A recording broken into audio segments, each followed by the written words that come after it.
Hi, welcome to the BoshNRoll channel. I'm your host, Brian Koval. Before we get started, make sure to hit those like and subscribe buttons.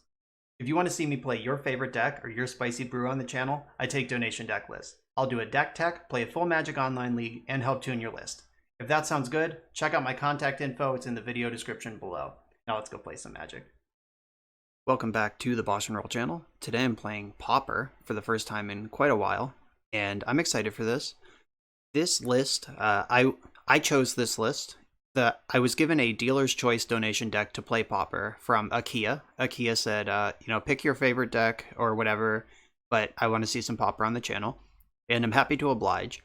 And naturally, the first thing I did was figure out what Izzet Scred looks like these days. Izzet Scred is my favorite Pauper deck. It's the one I have built in real life. I foiled it out. I did a lot of work tuning that deck a couple years ago. I played in the Pauper Premier League. I top 4'd the Channel Fireball Pauper Challenge. I have a lot of good memories with Izzet Scred. However, this looked more exciting to me for the sake of this video. And the reason is that this is full of new cards that didn't exist when I was really into Pauper. The cards in this deck, Bonder's Ornament, that showed up right after I started to focus more on Legacy and Vintage. Boarding Party and Annoyed Altasaur are both Cascade bangers from Commander Legends. Cascade is new to the Pauper metagame, and these creatures are like pretty hardy on their own. 6/5 Reach Trample and 6/3 Haste, not bad.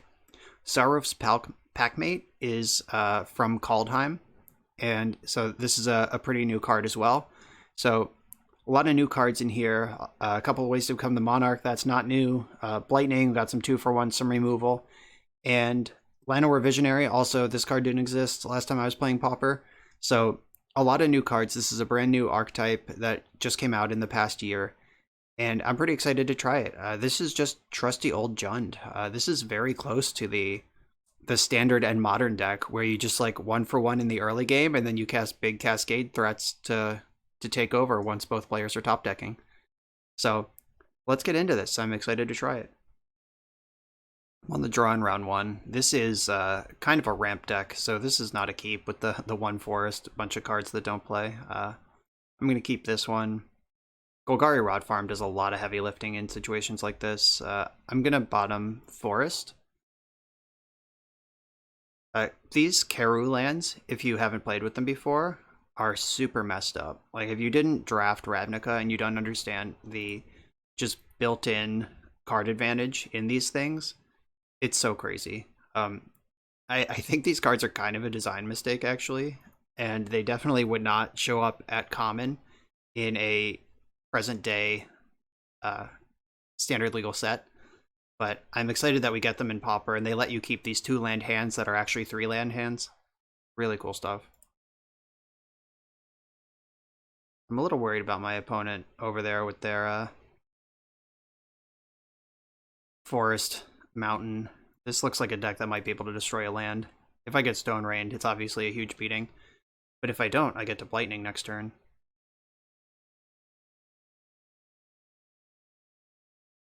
Is this the mirror?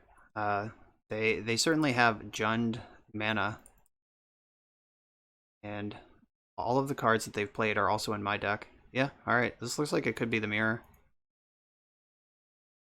Okay, so drawing Bonder's Ornament was actually pretty good. That lets me ramp immediately.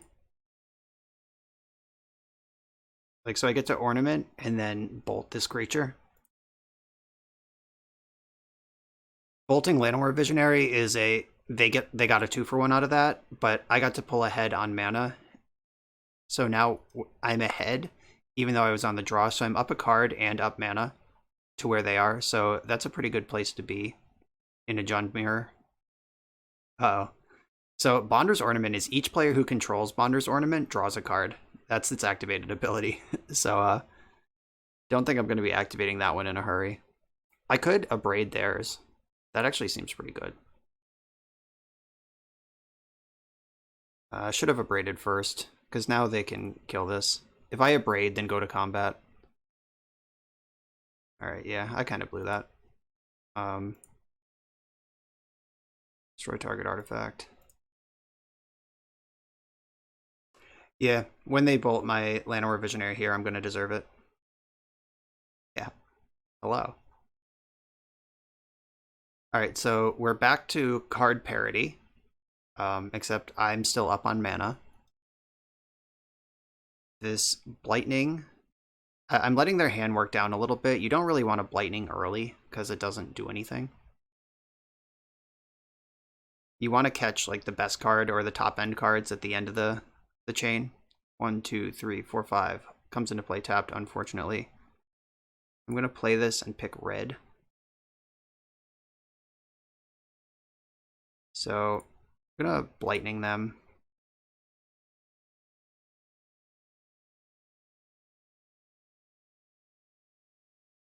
So I'm going to Blightning them before I kill Visionary, because I don't want them to know that I'm going to deny them mana. Like if their last card in hand is land 6-drop, like land boarding party, we could end up pretty far behind. But if they kept boarding party thinking they still had Llanowar Visionary, right. Oh fuck, they did the thing I was trying to do to them, which is run them out of the cards. All right, time to go into top deck mode. Welcome to Jund. All right, so I'm just gonna pass because there's not really anything good I can do with 2 mana, and I can play around discard if I Bonder's Ornament in their end step. So it looks like a boarding party here. Let's hope they hit just like Lightning Bolt or Blightning. They hit Pulse of Marasa. That's a pretty good one. Yeah, getting back Llanowar Visionary, sure.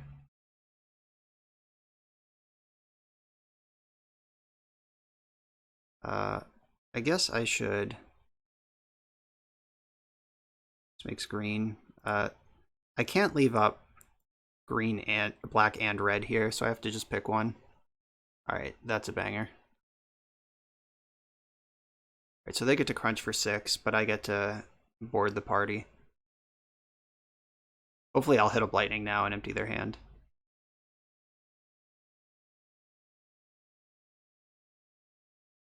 One, two, three, four, five, six, 7.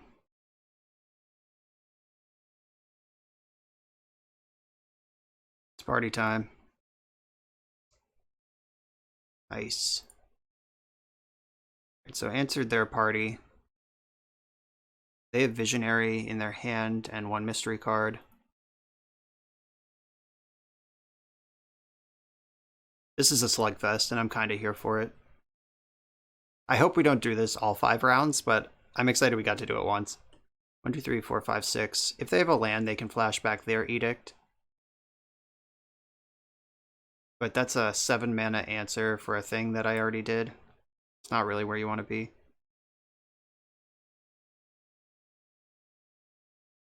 Packmate. Nice. This deck is really powerful for a Pauper deck. We are just slamming away here. 1, 2, 3, 4. I want to bond. Really interested in finding a Blightning. Cruel Turf. And pick up one of these forests. I have a lot of green mana. Alright, so they're ahead again. They had this Packmate, that's a 2 for 1. They have Visionary, that's another 2 for 1. Just gotta hope they don't hit any Cascade monsters before I do.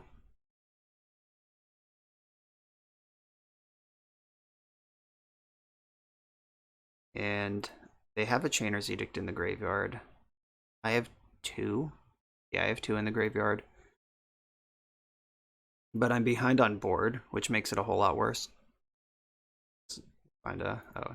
I was about to say, did they find a Blightning, but that's actually worse. 1, 2, 3, 4, 5, 6, 7. So I guess I'm not quite dead on board. Just thin my deck out a little with this.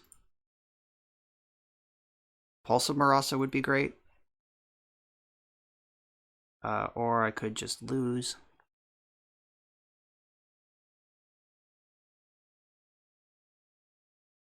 So Edict you. 6, 7. Yeah, that's not great.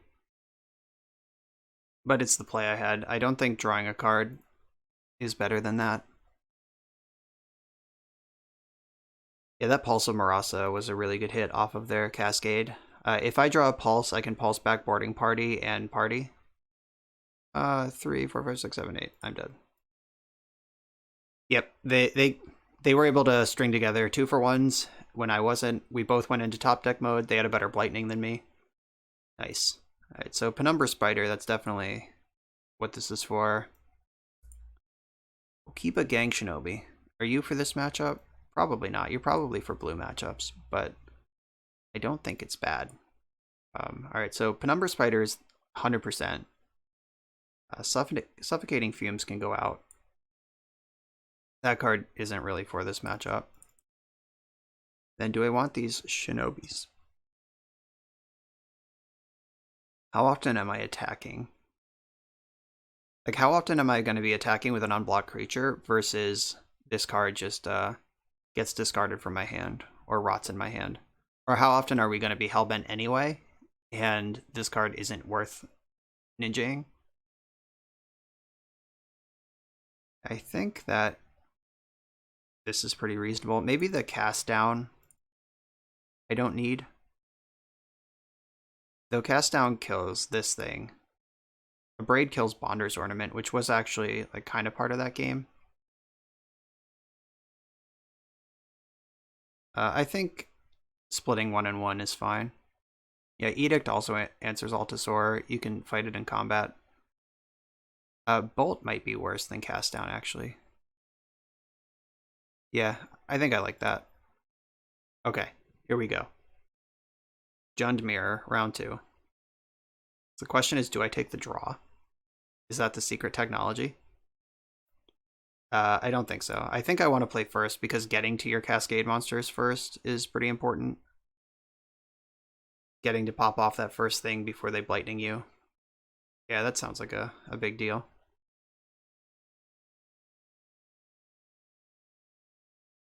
So I want to search for a mountain with my Ash Barrens. And I think I want to foretell Packmate on turn 2.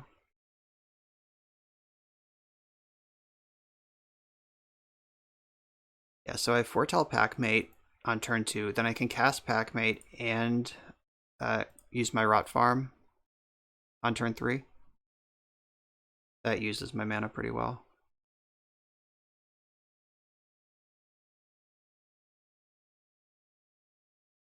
With this double Blightning hanging out here.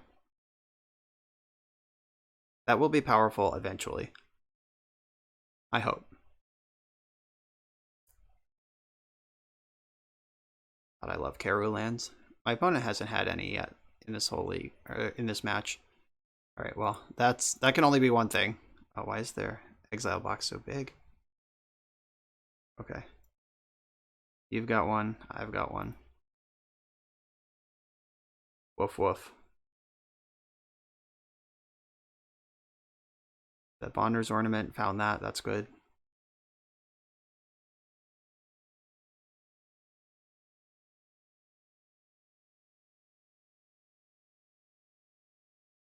Alright, here we go. Now they're gonna Packmate. Wonder what else they're gonna do. The Karu is such a great use of mana on these Packmate sequences. If they just play like a regular land here, I'm kind of ahead, or else they're, because this is card advantage. All right, so they played a regular land, so I'm slightly ahead on this otherwise very similar game. So 1, 2, 3, 1, 2. I think I'm just gonna play Bonder's Ornament. I'm not gonna Blightning them when they have 7 cards in hand. I'm trying to ramp up into this boarding party. Happy to trade these off. Just get my boltable creature out of play before they have the bolt for it.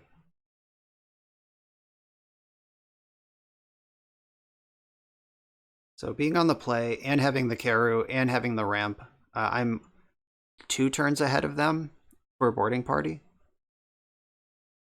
Ooh, they had to play Ash Barrens as a land. Okay, so they become the Monarch. I have the haste creature. Unfortunately, unless I cascade into a removal spell, that's not gonna stop them. All right, red, black. I think I want black here. All right, haste creature. Let's take it down. This is cascade into lightning bolt. One-time dealer. Pulse of Marasa. I'll get back the Packmate. That's not quite what I wanted. It does remove the Thorn of the Black Rose, but I have another boarding party coming next turn, and I'm still 2 mana ahead of them. If I can take the Monarch, I'm going to feel pretty good. But if I can't, I'm going to feel pretty bad.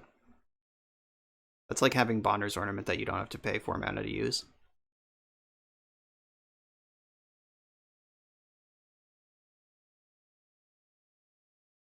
I wonder if the Packmate was the correct card to pulse back, or if I'm supposed to get a land just in case. So I actually think Blightning's pretty bad for me because they have 6 cards in hand and they're the Monarch. Yeah, I'm just going to discard those. So they have all 3 colors of mana available. Any removal spell protects their Monarchy for another turn.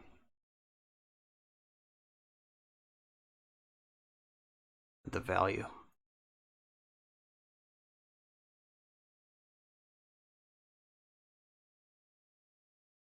Can we do it?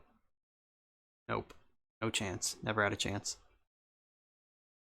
Yeah, against the Jund deck with 7 cards in hand, the creature's not connecting.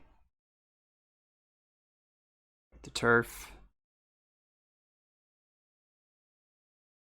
But I did leave a creature behind, so the beats will continue. 1, 2, 3, 4, 5, 6, 7, 8.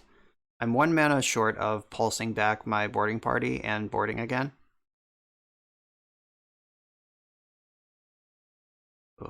I can also just draw my own Thorn of the Black Rose, by the way, and just take the Monarch the old-fashioned way.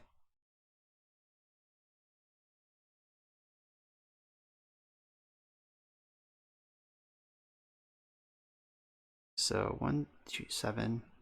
I have 2 2-for-1 creatures I can cast this turn. 1, 2, 3. Start with this one. 1, 2, 3, 4. Hard to cast. Just gonna play another Gruul Turf. This plays around lightning better. Just filling my hand with cards despite developing my land drops. Alright, Okiba Gang Shinobi. If it's gonna be good, now's the time. But they have gotten up to 6 mana. They can boarding party.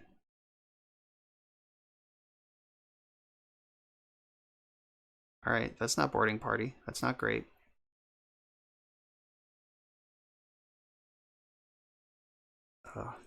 I'm excited to pulse up a boarding party and board right away.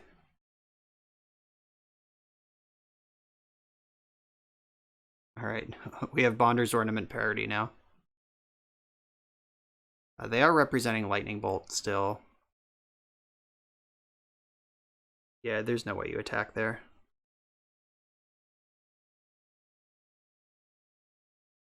Ooh. 1, 2, 3, 4, 5, 6, 7. 1, 2, 3, 4, 5, 6, 7, 8. So if I Altasaur instead of boarding party, but I think the haste creature is too good. 1, 2, 3, 1, 2, 3, 4, 5, 6. Yes, that does work. Party.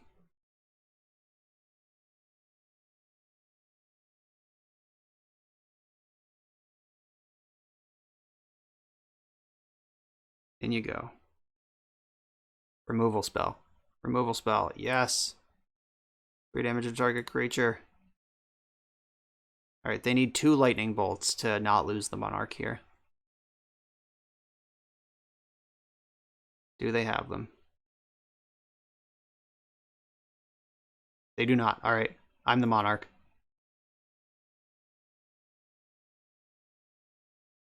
Okay, that's a relief for now, but they haven't played any of their boarding parties yet, so they do have haste threats still in the deck. Just hope they don't have them right away. Like, if I can untap once and start turtling up, it'll be a gift. They're certainly tapping a lot of mana here.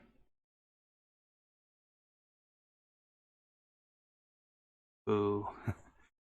There's your 6 mana for your boarding party. Hit a Terminate. That's not a card that's even in my deck. Slam back, and then I have my Altasaur, who is super annoyed right now. But Jukabog, I don't have that tech either. They've clearly built for the mirror in a way that I haven't. But I've played both my Pulses already, which are the cards that care about the graveyard.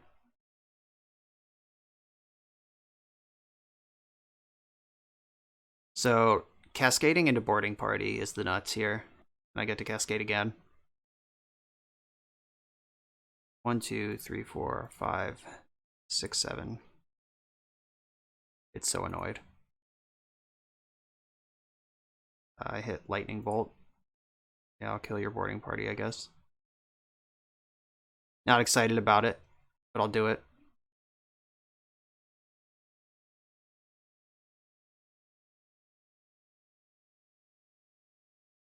Visionary, they're gonna edict me. And, oh, they didn't edict me. Alright, cool. That's lucky. I'll take that. Get more creatures into play. I wonder if I can deck them. Is that a reasonable win condition? Also gonna check on the graveyard situation. How bad is that? Like, I used both my pulses. Yeah, that really is the only card that cares about the graveyard. Alright, no worries. Still doing it. Blightning. So all these Karu lands are paying off here. Just discard these 2 lands I don't care about. That's that card advantage at play. Lightning was actually one of their worst cascades there. Somehow. Okay, so unless they play a basic mountain right here, I'm going to get to take the Monarch again.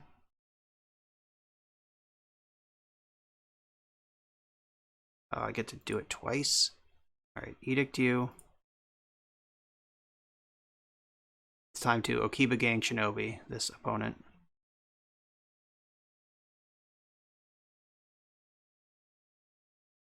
Cast down you. And I'm gonna Shinobi picking up my Altasaur.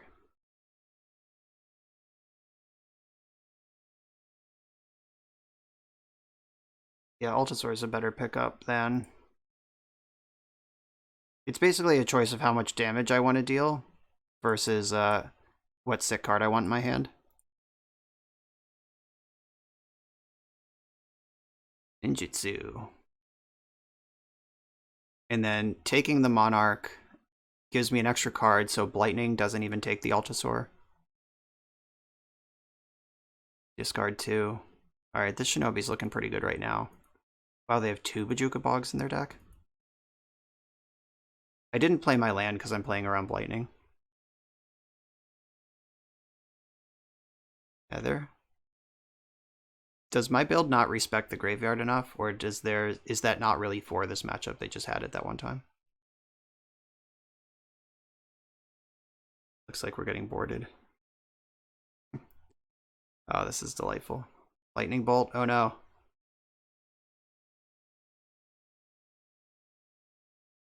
Alright, well, they need another removal spell to keep the Monarch. And they have it. Slugfest. This is good magic. This might be the most I've seen the Monarch go back and forth in any game of Magic I've played.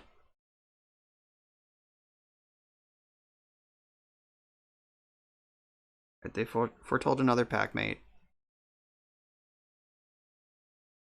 Alright, lightning bolt's not bad. 1, 2, 3, 4, 5, 6, 7. Show me the boarding party. Number spider. Alright, that's a thick threat. Powerful threat.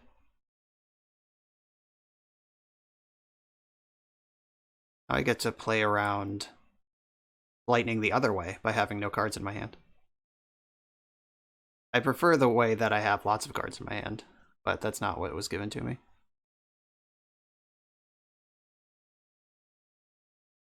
So I have the bolt to clear their packmate. That's one blocker down. So they need to come up with 3 blockers this turn, or 3 removal spells.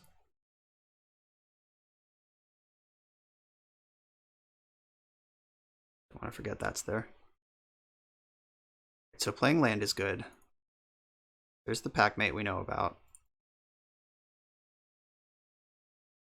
If they Bonder's Ornament, I also get a card. So that's not great. Oh man, they have a boarding party. Or is this Altasaur? I can't tell how much mana they tapped. 1, 2, 3, 7. I don't know what's going on right now. I'm excited about it though. Okay, they are boarding. Llanowar Visionary. Well, they did manage to come up with quite a few blockers.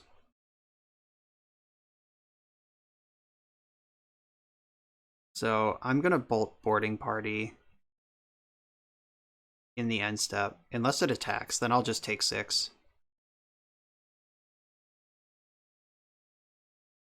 Alright, well, I'll bolt the party. Altasaur has trample. Maybe I should have lined up the bolt for a block on Altasaur instead. I have edicts in my graveyard. That should block this up. 1, 2, 3, 4, 5, 6, 7. Alright, so now they need 2 removal spells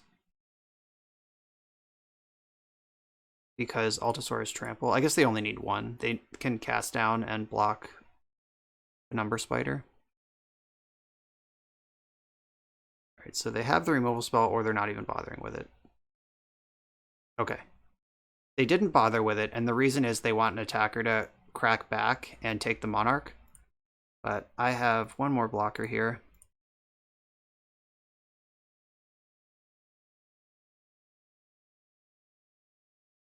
So I'll get a card off Packmate and a card off the Monarch. Okay. You got it. So there's no way to have known that, but I would have drawn the instant speed removal spell to protect the Monarch if I hadn't played Packmate, or if I foretold Packmate, but I mean, I'm going to play the blocker. They're also just like kind of low on life, and I have a 6/5 trample in play. Uh-oh. They just pulsed up an Altasaur. I have the cast down. I need them to not hit lightning with this. So they're gonna play Altasaur, attack with Packmate, take the Monarch back.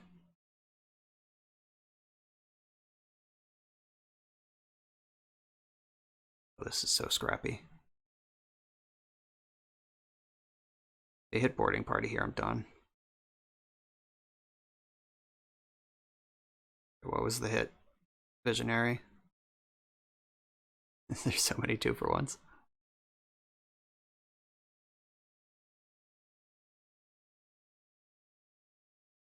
So I lose the Monarch here. I cast down their Altasaur. I still have my trample threat to take it back, but if they have anything with any instant speed removal, like if they have cast down basically, then that's not good enough. So I can lightning them. 1, 2, 3, 4, 5, 6, 7, 8, 9, 10, 11, 12. I have 12 mana, so 7, 8, 9, 10, 11, 12. I can do all of this.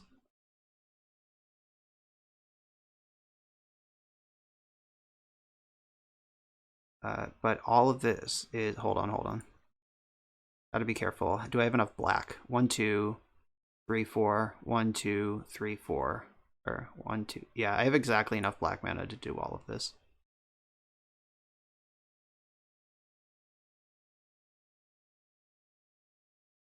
One, two, 3, 4, 5, 6, 7.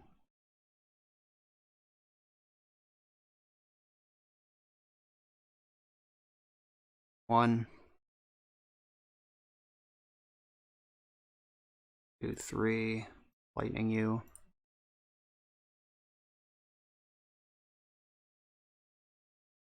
Oh, they sacked an untapped creature. That's bold.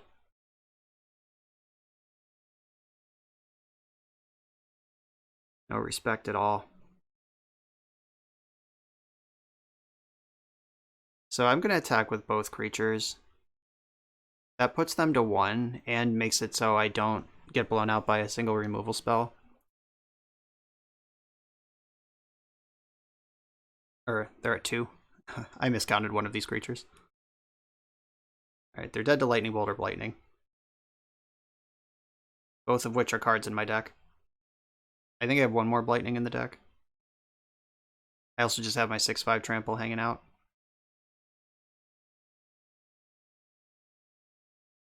So boarding party makes 9 damage right on the surface, so I could just die to haste damage right now.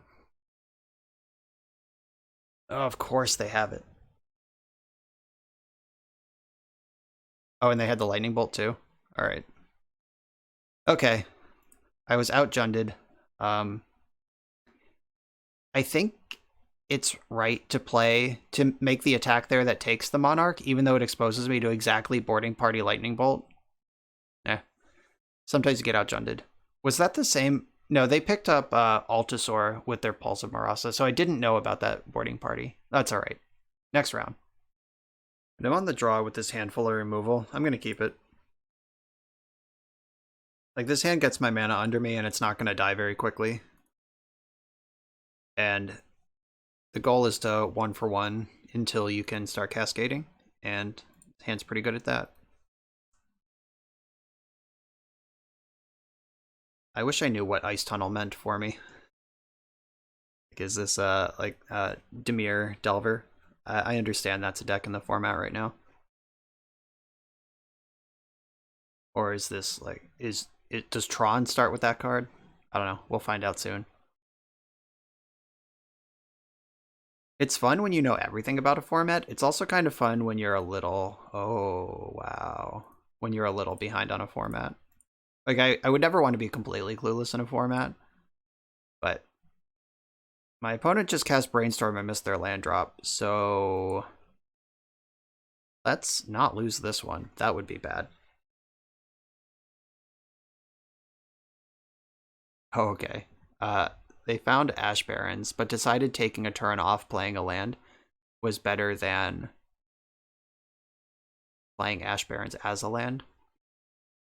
That might be true. I can see situations where that's real. Alright, they topped those.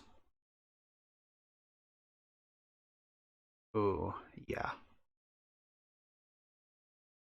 I think I want a Visionary here. This ramps. It's a 2 for 1. Daze is banned in this format.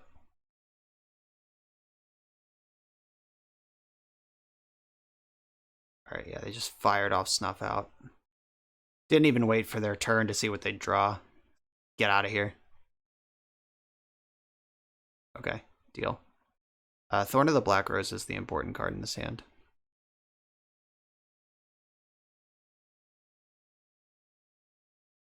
So, depending what they do this turn, I could either dance around Thorn or just jam it into play.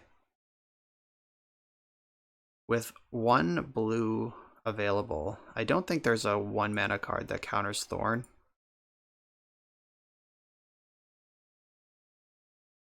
And if you take the Monarch on a stable board against blue decks, you're probably going to win. Unless this is some sort of combo deck, but I can't imagine a combo deck would play Snuff Out. This looks like blue-black Delver. or blue-black fairies, or blue-black whatever. Gotta watch out for instant speed creatures. I'll spell stutter sprite action. Yeah, this is looking like my kind of deck over there.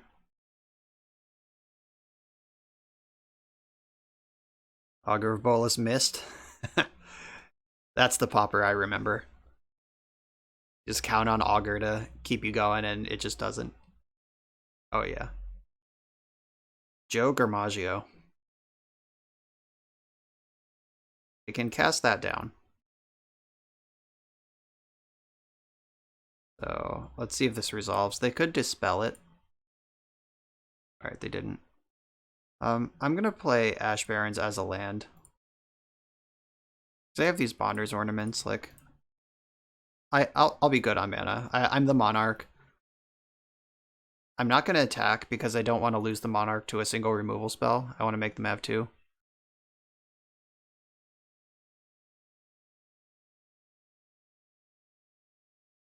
And this is the type of deck that your Cascade spells really just bury. The Jund Mirror does turn into kind of a crapshoot. 1, 2, 3, 4, 5, 6, 7. That's a good number. I think I want to play a little more cautiously than that, though. I can play Bonder's Ornament. And I could cycle this for another swamp.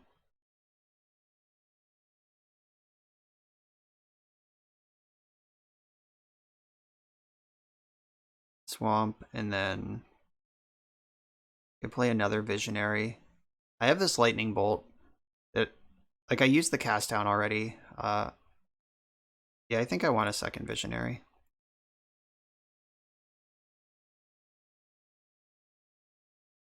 Like, I'm saving this Lightning Bolt for Spellstutter Sprite in case they try to flash in and take the Monarch. I do want to be able to fight that a little bit.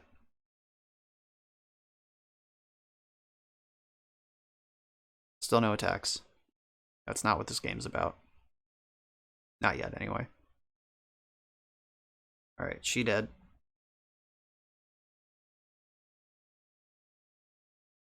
Spellstutter Sprite. That's a very cool Spellstutter Sprite. Well, Secret Lair, Fairy Edition. The foil. Alright, yeah, they just scooped it up to that. One card left in hand. Yeah, the blue-red, or blue-based fairy shells, they are very much built to get ahead and stay there. So if you get ahead against them, it's very hard for them to come back. Pyroblast and Fiery Cannonade come in. Penumbra Spider also blocks flyers and is hard to kill. I don't want Okiba Gang Shinobi here. Suffocating Fumes, I have to imagine this is one of the matchups that it's for. It's probably primarily for elves and the Battle Screech decks. Edict's not great because they have a lot of creatures and most of them are cheap and irrelevant. Blightning is medium.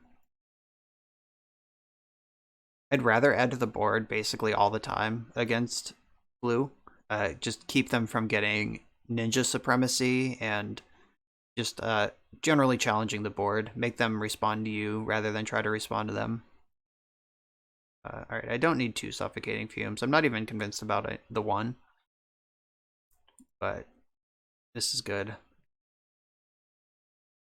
Pulse is also good. Like they are trying to clock you, so gaining 6 life does matter. It's one of the small number of instants in the deck.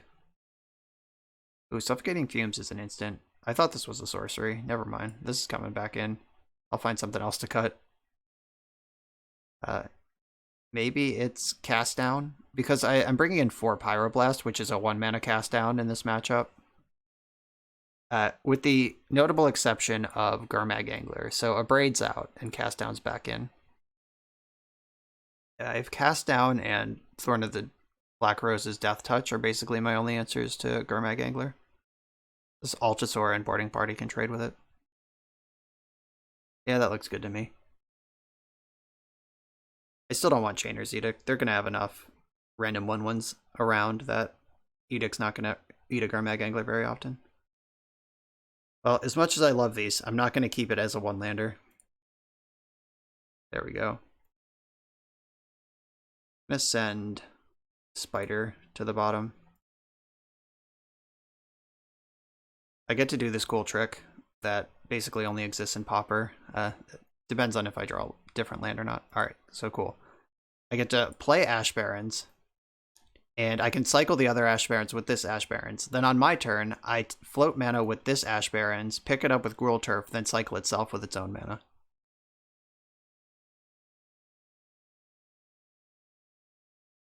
I'm gonna get a Swamp because that's the color I don't have.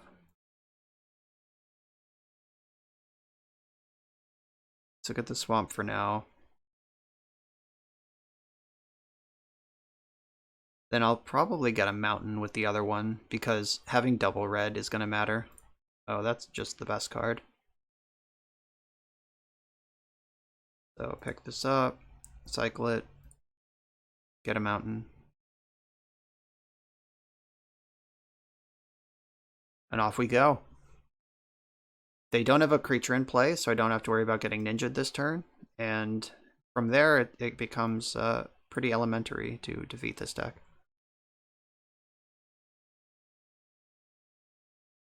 Bottom, the Preordain.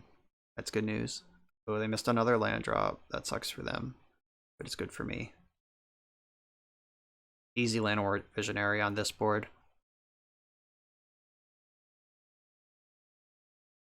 This card is deceptively insane. Maybe it's not deceptive. I'm pretty sure this card is played in Standard, Historic, and Pauper. So, like, it has a pretty strong pedigree. But it is, like, insane how much value they just shoved onto one card. Now I just get to play the game leaving up Pyroblast forever. I'm not sure if I even needed to Pyroblast this, but I'll take a 2-for-1 anywhere I can get it.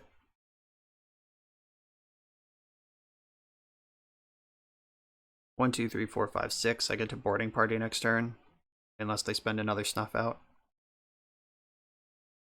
Alright, Warped. My Agony. Ooh, Spoodlerino.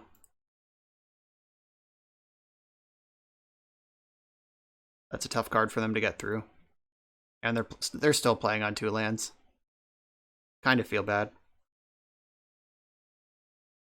I know the feeling of playing on 2 lands when you're a blue deck. Your Preordains just whiff and then... Whoops.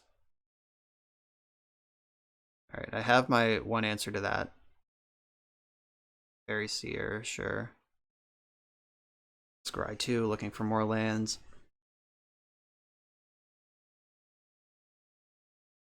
So I don't think I'm gonna fight over the Fairy Seer. Like, that's not worth a Lightning Bolt. It'll just get cleaned up in this Fiery Cannonade eventually.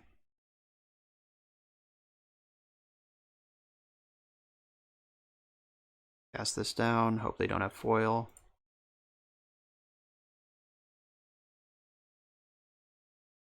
Pick up that Swamp. And I'm just not gonna attack. Just not gonna do anything. Just sitting on Fiery Cannonade.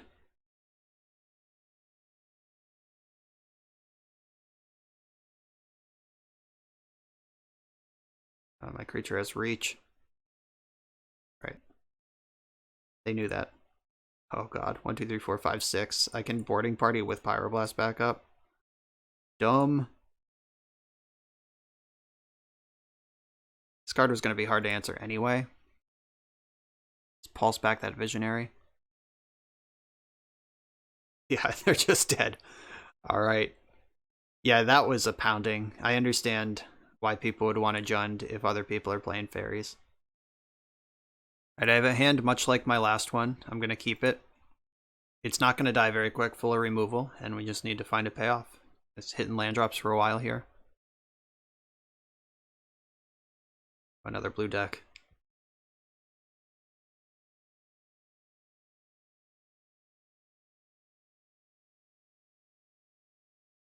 So I'm not going to bolt the Fairy Seer right away. I'll see if they want a Ninja first. And I'd rather bolt the Ninja. And I have the Suffocating Fumes to mop up a Fairy army if they try to go wide instead.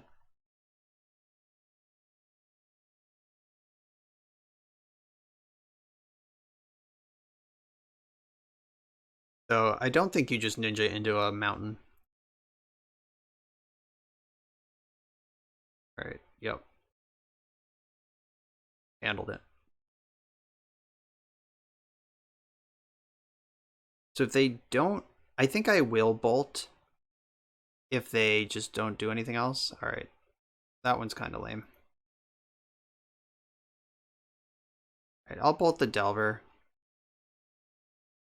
And then I'm gonna foretell Packmate. And even if they connect with a ninja once here, I can still cast it down and hit my Karu next turn. Like, I'm not gonna play in fear of getting ninja'd. I respect the ninja, but I'm not gonna like warp my game plan around not letting them hit me with ninja, because this deck is built to work its way around to safely ninja. And the best way to stop ninja is just have a 3/3 in play. Oh, they have the sweet old border one. Very nice. Respect.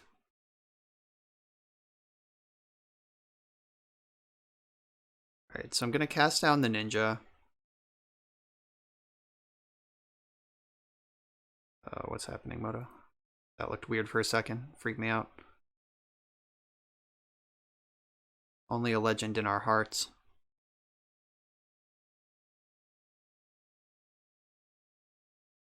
Okay. So I can just put a 3/3 in front of the next ninja if they ninja me again. If they do have a second ninja. If they don't, whatever. That's great. Suffocating Fumes can suffocate this board state.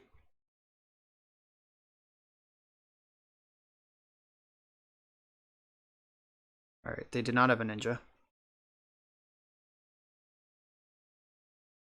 So I can just hold up Suffocating Fumes, or I can put Packmate on the stack. Packmate is out of spell stutter range. Yeah, I think I like that. This is out of spell stutter range, and if they have counterspell, they're going to get it anyway.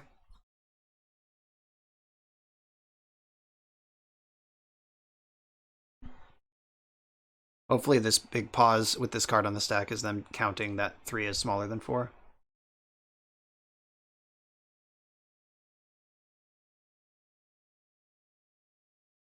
Alright, it's in there.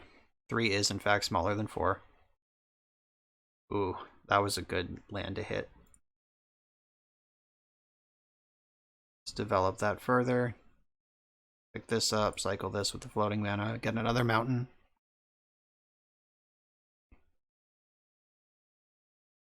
Yeah, so I want to work this game into a place where I can Suffocating Fumes them.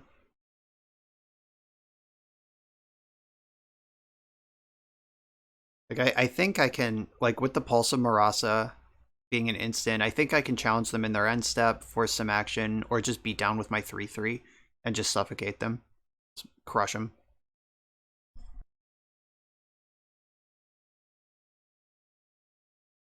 They top that Preordain pretty quickly, so I wouldn't be surprised to get ninja'd here. Looks like it didn't happen, though. Alright.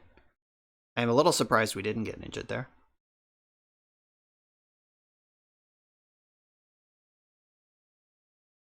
Okay, so I'm going to attack for 3, and then I'm going to play Chainer's Edict. And if they spell stutter sprite it, I'll Suffocating Fumes them into the Stone Age.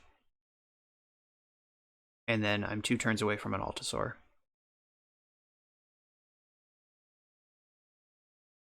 Saroof. That's the sound he makes when he attacks. Just shouts out the name of its packmate. I wonder if this is actually mono blue Delver, or if they just haven't found a red or black land yet. Because even the Is It Delver decks, or this Is It Scred decks, well, it's not Is It Scred because they don't have snow lands. Yeah, they probably are just mono blue. And Edict's not getting better than this. Like, trading 2 mana for 1 mana is not exciting, but they are trying to nickel and dime you, and just taking another point of power off the board. Just anything that helps swing the race is good for me. Oh my god. If only I had predicted this play. Let's see if they have a Dispel in the main deck or if they're just dead. Yep, just conceded. That feels good. Okay, Penumbra Spider back in, Pyroblast back in. Pyroblast is the old, against Mono Blue, it's the old split card Counterspell Vindicate for 1 mana. Chainer's Edict is as bad as you like. A Braid is mostly a bad Pyroblast. Lightning, not super important in this matchup, like I said. It could be a good hit off a Cascade, but I'm not super into it. It's just like a 3 mana spell that doesn't affect the board. I think I'd basic... Like, if I don't cut Lightning, I'm cutting a Braid and Cast Down, and I think I'd rather max out my answers to Ninja. So, I'm actually going to cut a Braid and not Cast Down, because Blue Elemental Blast is a card they could have, and that counters a Braid, but it doesn't counter Cast Down. So if I'm cutting one or the other, I'm going to cut the one that gets hit by a card they might have. They both get hit by Dispel, so that doesn't matter. Alright, this looks pretty good. So much removal. Yeah, Fiery Cannonade. Like, I've played some Pauper since Fiery Cannonade was printed, or was downshifted to common. That was in the same set that the Cascade monsters were printed in. Like, I've only played a little bit since then, but that is a huge deal for against the blue decks. Like, a good Pyroclasm is the thing that was it was keeping down blue-red Delver, or blue-red Scred. Like, you really just wanted a good Pyroclasm in your deck, but it's also really good against them, so it was giveth and taketh on that one. But it is very good if you're just some, like, Jund pile trying to beat these decks. Alright, I am gonna play Thriving Grove and name red. If they ninja me here, that's fine. They get their card off it, I Pyroblast it, we're done with the ninja situation for a while. Alright, that's fine. Counterspell and the grip.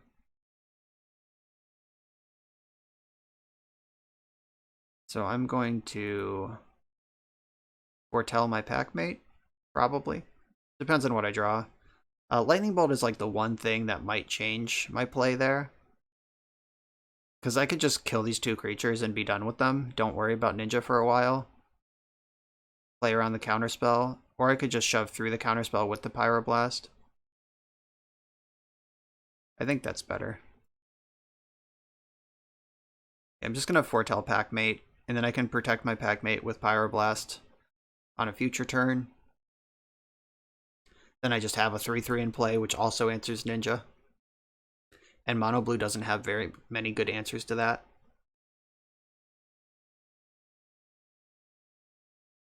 And then they're put in the position of, like, do they just hold up blue for the entire game?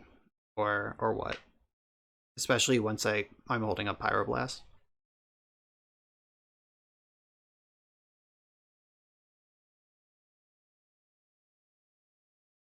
No offense to my opponent, but I have never understood why anyone plays Mono Blue Delver. Like, the Scred package is so light. Like, you just add, like, two or three mountains and a couple filter lands to your deck and a couple Ash Barrens, and you get basically Terminate into your Mono Blue deck. And the Fairy package and the Cantrip package and the Counterspell package are all exactly the same. I don't get it, but Mono Blue has always been part of the metagame.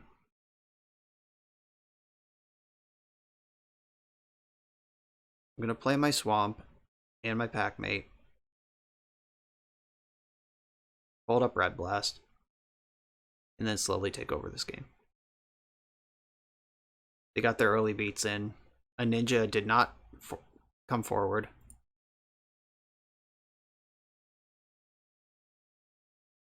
They're probably going to counterspell this because it's both very good and they left up blue.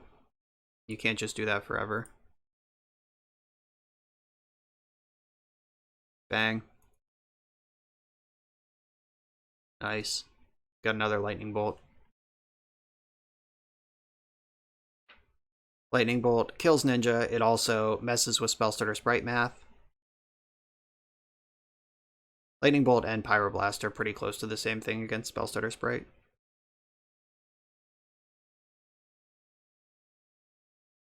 The Commander Legends did print a common blue creature. I think it's like a blue hill giant or something very close to that makes you the Monarch, which is something I have to consider here.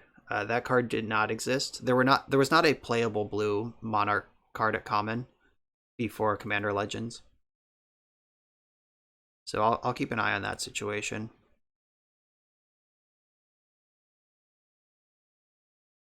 Bond. James Bond. So they didn't counterspell that. I can foretell my Packmate, or I can just leave up double bolt. I think I'm just going to leave up the bolts.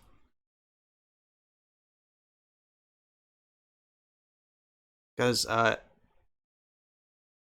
chunking you for like 1 to 3 damage a turn in the air while you try to develop your board is how Mono Blue Fairies wins. So if I could just take some of the pressure off here.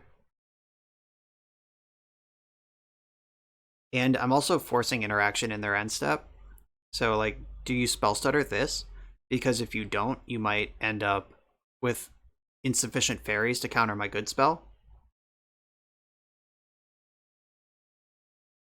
All right, let's try the other one.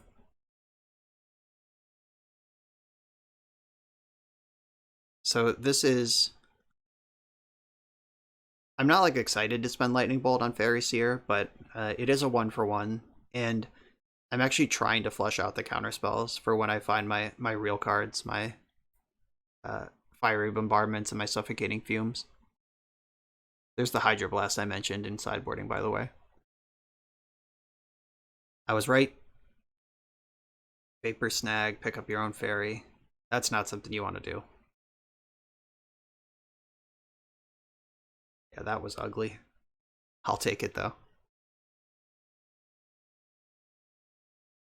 That definitely means they don't have Spellstutter Sprite. Why would you make that play? What could their hand be that's important to do? That's weird. I just, like, can't even think of a hand that I would have where I would make that play. Alright, time to draw some extra cards. Try to find my way into these boarding parties. Because the Vapor Snag, it doesn't save the fairy. It just, like...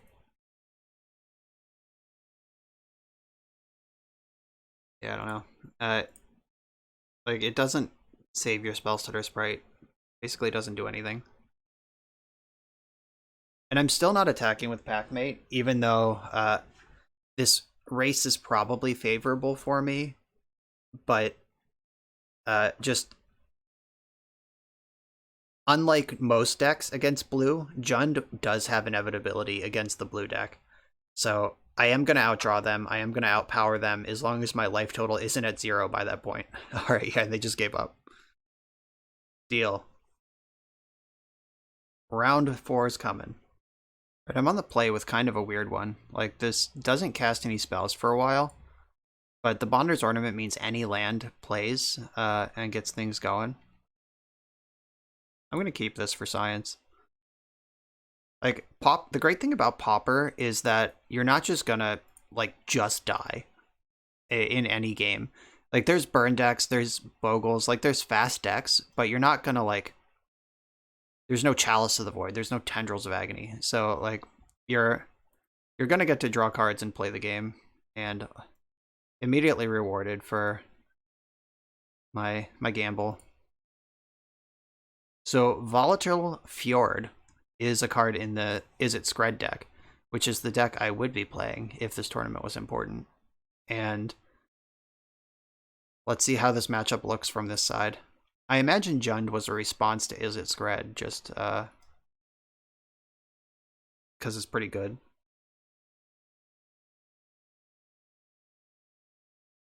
Okay, so I can Bonder's Ornament or Legend or Visionary here. I think I want to Ornament because that plays around Ninja. Like, they can't Spell Stutter Sprite this, and if they go Spell Stutter, untap Ninja, I have the extra mana, and if they just counter it, it's the same as them countering Elvish Visionary, so that worked out either way for me. That one plays around the Ninja for a turn longer. Unfortunately, the Karu land is getting kind of awkward because I can't hold up Lightning Bolt and cast Llanowar Visionary unless I draw a red source, an untapped red source next turn.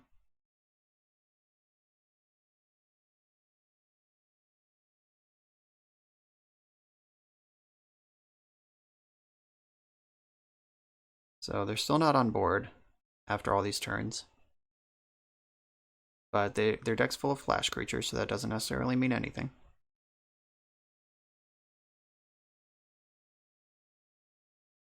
Alright, that's not bad. It doesn't help me right now, but it does help me in the future. I'm gonna lead on the Visionary and see what they do about it. There, like I said, there's no days in the format. That card was banned many years ago. Alright, we're just in there. If I draw the mountain, this is why I didn't play my land yet. If this draw hits a mountain, then I'm protected from Ninja. Oh, rewarded. Gotta play to those tiny edges because over time they pay off. I'm actually just gonna bolt this now because if they untap, make their land drop, attack with a Ninja, the Ninja picks up the Spell Stutter Sprite, and then they can Spell Stutter the bolt on the Ninja. Like, the turn 4 Ninja is way scarier than the turn 3 Ninja, or there is no turn, yeah, or the turn 2 Ninja, because it's just so stable. Gotta pick your spots. Ooh, the Thorn of the Black Rose. I'm not ready to move on that. Just gonna play another Visionary. Because this is the banger. This is the one that shuts the door once you're ahead. Thriving Grove. So if I play this and name red, I have a lot of red mana already. I have a lot of black mana too. Yeah, I'm actually good. Red mana is really good against this deck full of X1s. Okay, so at this point, I'm gonna bolt now. So if they have another Spell Stutter, they can Spell Stutter, but I really don't want to get hit with the Spell Stutter that they just picked up with the Ninja. Like, that's embarrassing. Perfect.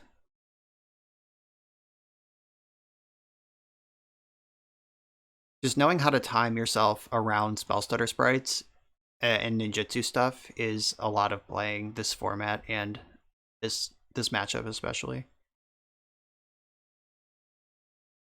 Cast down 1, 2, 3, 4, 5, 6, 7 mana with the Visionary.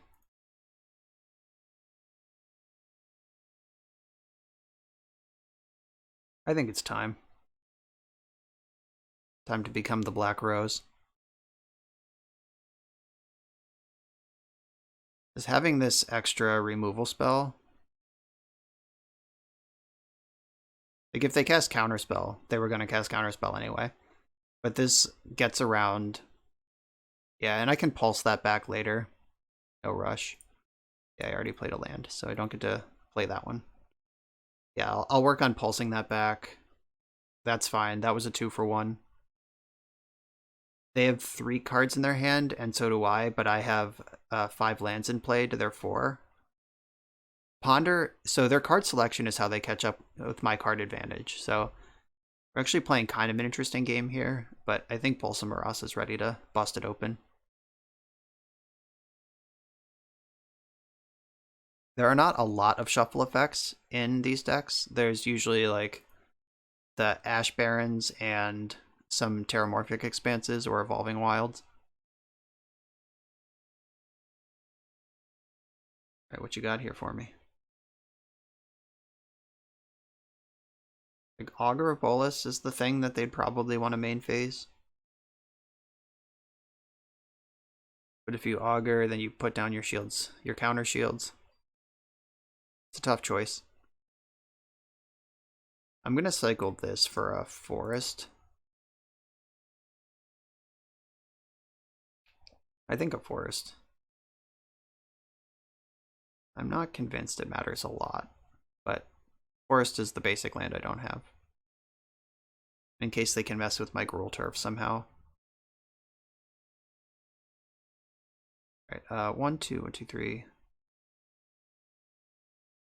So I'll name black with this one. So I'm not just gonna 1, 2, 3, 1, 2, 3, 4. I could have pulsed up Thorn all in one shot, but that's not how I'm gonna play this game. I'm gonna pulse in their end step, check if they have the counter for that, see if they commit to anything on their turn.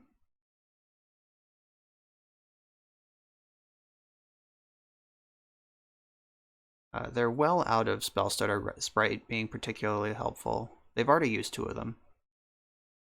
They drew 2 of the cards they saw off Ponder of One Mind. Alright, that's pretty strong. Okay, so they have 1 mana available. If they have Dispel, they can break this up, but I don't think there's a 1 mana card that can counter Thorn of the Black Rose.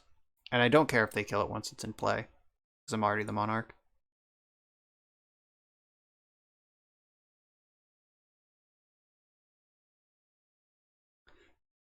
Maybe I'm supposed to pulse in response to Of One Mind. It gives them just fewer chances to see the... As tempting as that is, I'm still just going to become the Monarch.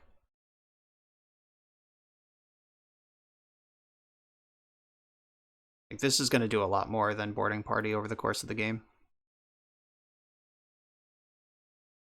I can just board next turn. Yeah, there's the Lightning Bolt I don't care about. Alright, now we both have 3 cards in hand. I have way more lands than them, and I'm the Monarch. I'm pretty sure they don't play any haste creatures. They could play that that blue creature that just makes them the Monarch. Oh, wait, stop. Did I pass priority? You can foretell on your turn. So I actually just wasn't thinking about it, and I passed priority. And I could have foretold this in my end step after I drew it and saved 2 mana on it. Bummer. I blew it. Alright, time for my haste creature to take the monarchy back.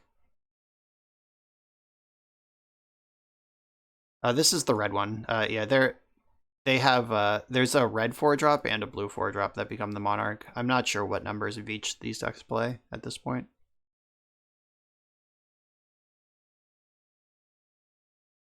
I should save some black mana for 1, 2, 3, 4, 5, 6. That is the correct amount. Let's go. So Lightning Bolt and Scred both protect their monarchy for at least a turn. If I had set my stops correctly, I would have been able to cast Packmate this turn as well and have another threat in play and another card in hand. They discarded Sprite and Ninja. Oh wow, they just are out of gas. Alright, wish I had a 3/3 in play, but oh well. Live and learn. Gotta be more careful. Yeah, Foretell is not as a sorcery, it's on your turn. Cool interaction. This is one of those mistakes you make once. That's kind of a weird brainstorm. Like, I would wait till it's my turn. Alright, Delver is in play. And the Commodore. Alright. Just snatching back the monarchy. The hard way. So if I draw or cascade into a removal spell, I get the monarch back. Alright then. 1, 2, 3, 4, 5, 6, 7, 8, 9. That is the correct number. suffocate them.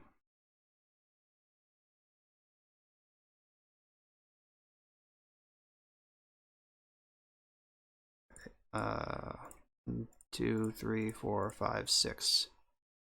And they have to block, or else they're dead. Also Marasa, that's messed up. Get back Llanowar Visionary.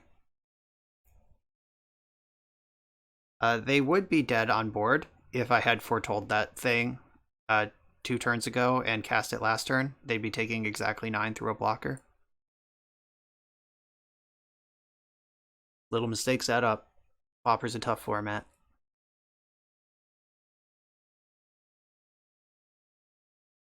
I'm not sure how I can lose from this spot. I'm at 32 life. I am the Monarch.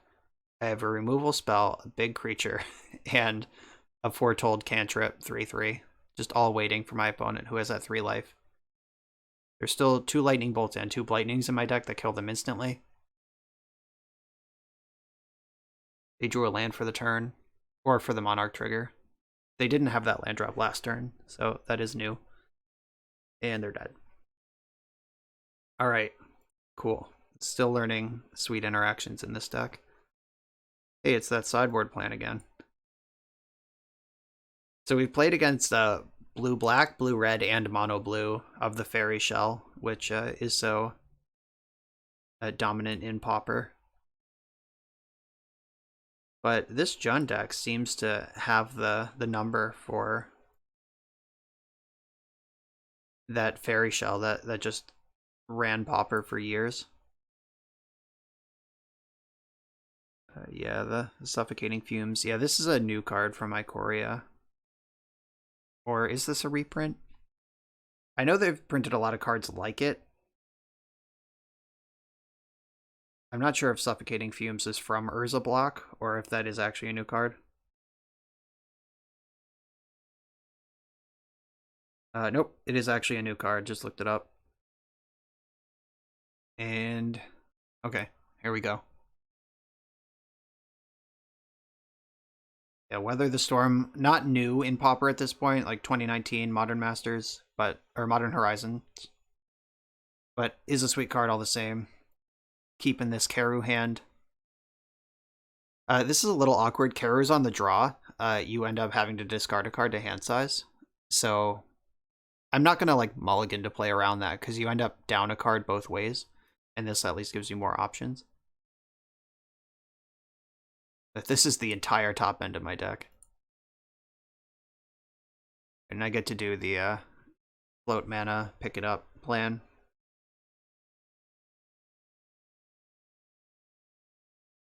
I cannot lightning bolt anything this turn though. That's still a turn away.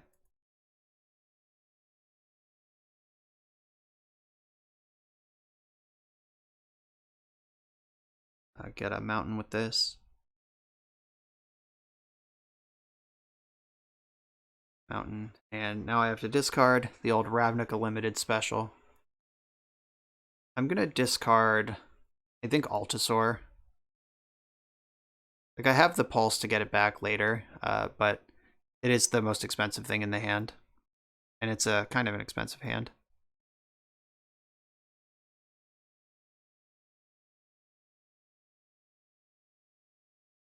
Oh, alright, Delver didn't flip. Never does. Pauper Delvers are a lot worse than Legacy Delvers.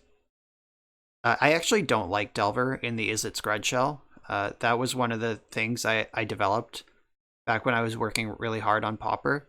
Just that card just doesn't do much that you need it to do in the Is It shell. I'm just going to kill all their creatures right now.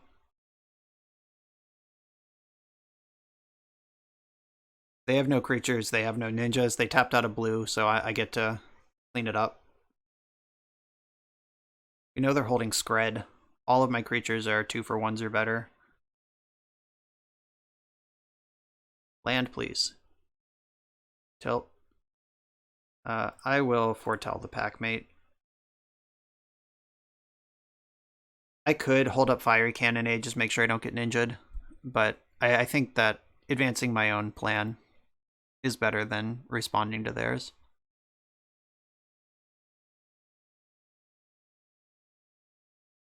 Uh-oh.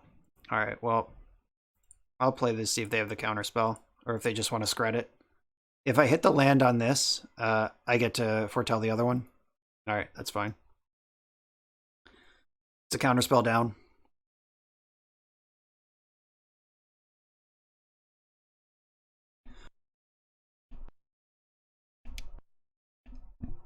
These are the kind of board states where is scary, because these are exactly the kind of board states where end step Spellstutter Sprite untap Ninja you is just crushing. They just run away. They can protect that Ninja for the entire game and deal 20 to you with it.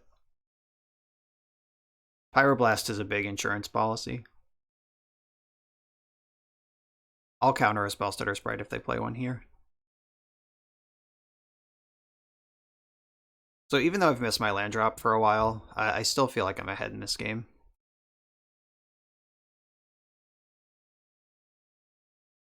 They need actual counterspell to counter Packmate.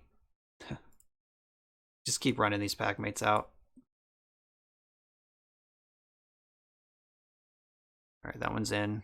How about a land? Just lightning bolt it, sure. Bad news bears. I guess it's time to discard a boarding party. This Thorn is still the most important thing that's going on. That hasn't changed. Their hand is clearly just like full of lands and scred.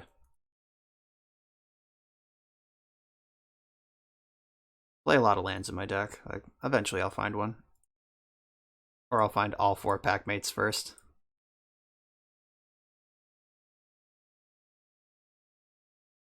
No worries. Eventually something will stick. The 2 Pyroblast and the Cannonade go like pretty far too. I'm actually just going to fire this off because their hand clearly isn't good.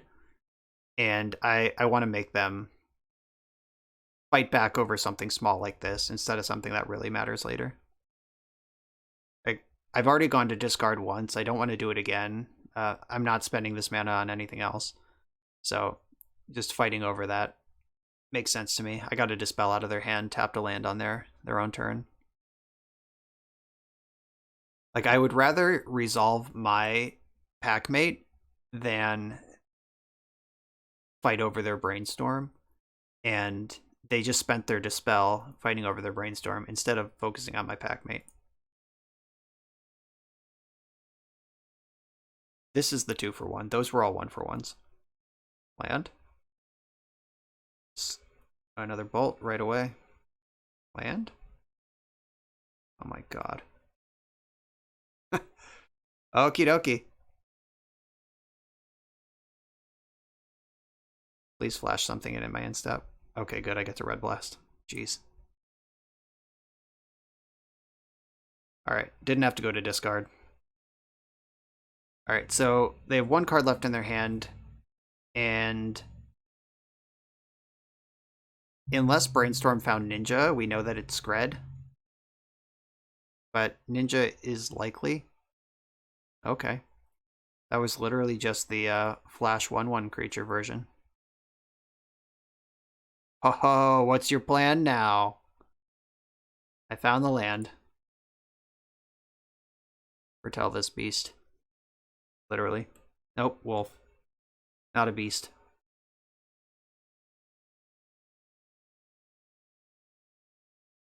So, Delver. I can Cannonade all of these away next turn. Maybe.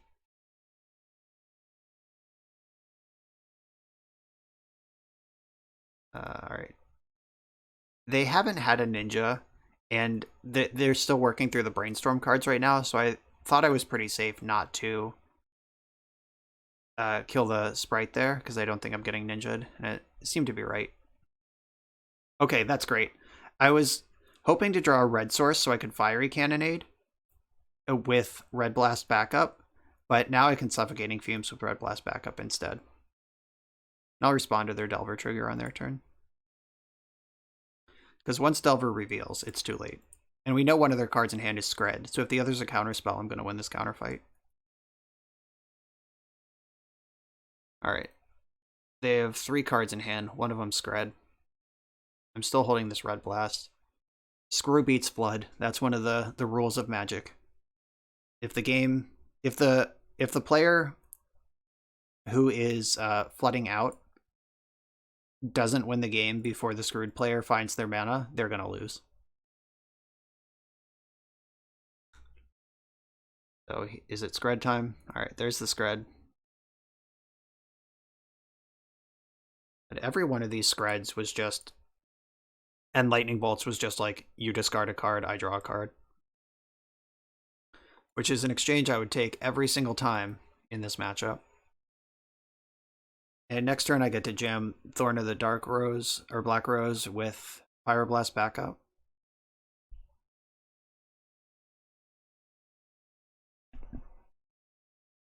Alright, just fetching on their turn.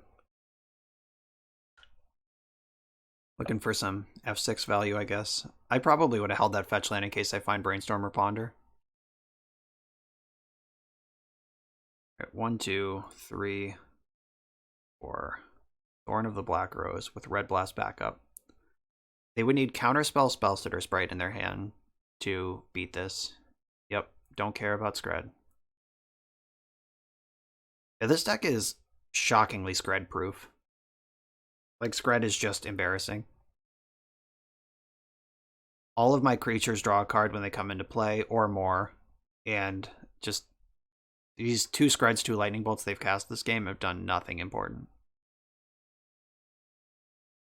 Alright, now I'm hitting my land drops, so we're just in it. I think I want the second black source now. It's the color I don't have 2 of yet. Put this impossible to kill creature into play. Can't attack through it, can't kill it. Worth a Pyroblast for sure.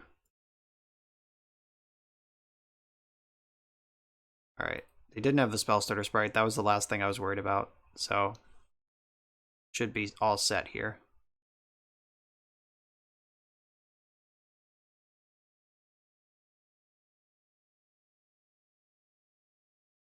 There we go. Yep, we're done. A lot of games with Is It Scred, one way or the other, you play a lot of Magic, but you know who's winning, like, way before the game ends. That was a great match. I'm on the draw in the final round here, and I have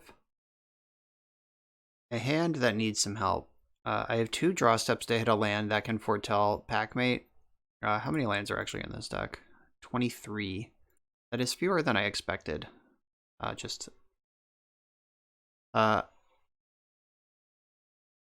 gonna keep. This is Jund. We hit land drops and we play spells.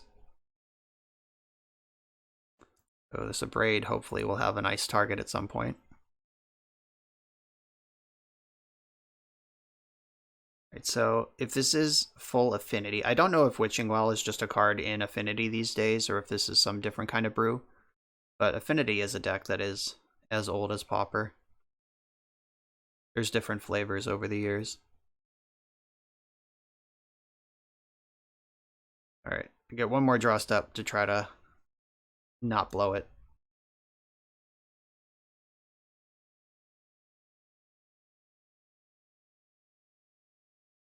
Prismatic Prism. Prophetic Prism. Prismatic Prism is redundant. Alright, deck, help me out. Shit. Well, we're in trouble. This hand is still pretty good. It just needs some help. Like, if I can cast down like a 4/4 and then Abrade something else, like if they don't get like a Tog into play or something like that immediately, I have some time to breathe.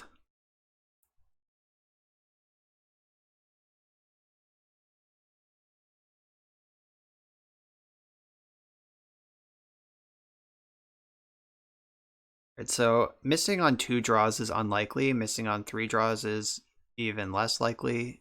But I mean, here we are. Alright. Easy, easy. Never doubted it. So they missed their land drop last turn. I'm going in.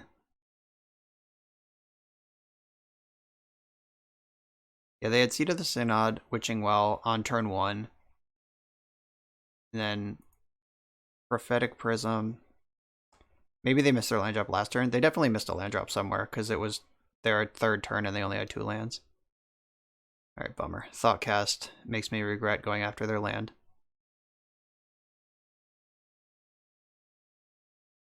We'll see if it's super punishing. If I draw a Forest and could just put a Visionary in front of this Frogmite, this game actually gets pretty reasonable. Yeah, alright. Foretell this.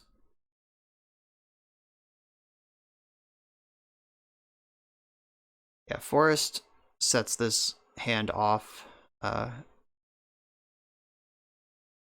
Frogmite, fortunately, is not a huge threat. Also, their Thoughtcast still missed on lands last turn. Oh, another one. Miss on lands again. Just discard 2 cards to hand size. I missed a few land drops. You can do the same. It's only fair.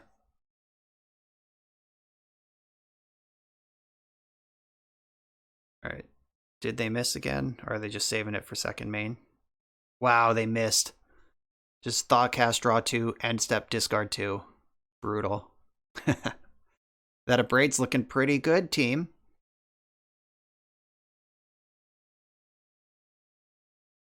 Alright, I'm just gonna keep their artifact count down. I don't know if they play Fling or what. I'm just gonna answer that right now. Because I'm gonna do it anyway. Like, let's just stabilize the life totals. Ah, lucky.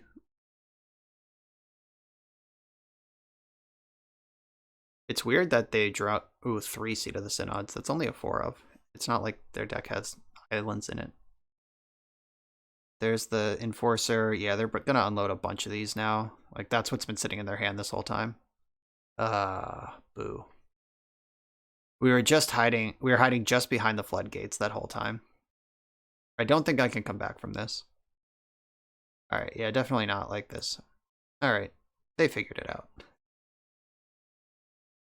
Alright, so I kept a speculative hand that didn't get there. These things happen. Shenanigans is the card I have for this matchup. Destroy target artifact, dredge 1, so I could just destroy an artifact every turn. I don't think Wildfire matters. Pyroblast might, if I want to fight over the Thoughtcasts. They probably have Gearseeker Serpent in the deck. Blightning, I probably don't care very much about. They're going to have a lot of creatures in hand or none. Suffocating Fumes doesn't do anything. So that's 5 cards right there. Weather the Storm, I don't think that's what I want, where I want to be this game. Penumbra Spider can eat up a lot of damage. But so do all these other creatures. Yeah, I'm just going to submit my deck. I've boarded out Blightning in most matchups. Maybe I don't love Blightning in the deck. Like, it just doesn't line up well in a lot of situations. I want to be playing to the board. So, I don't know. I don't know what I'd replace it with. If there's some other, like, 3-mana cantrip card. The classic Phyrexian Rager, Pauper All-Star from the mid-2000s. You could put Phyrexian Rager in those spots, and it would probably be just as good in a lot of cases. Just like the spots where you want Blightning are pretty specific.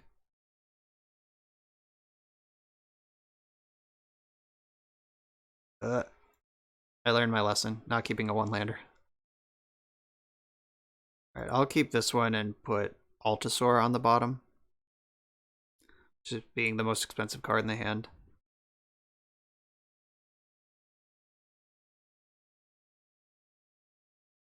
Alright, so I have a few draw steps to find the 3rd land for Visionary. I'm gonna name black with this one. I'll name red with the other one, and then I have all my colors under me.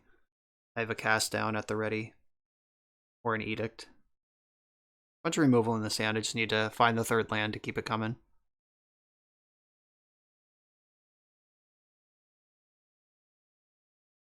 Maybe I'll just draw my shenanigans and go into machine gun mode. Okay, yeah.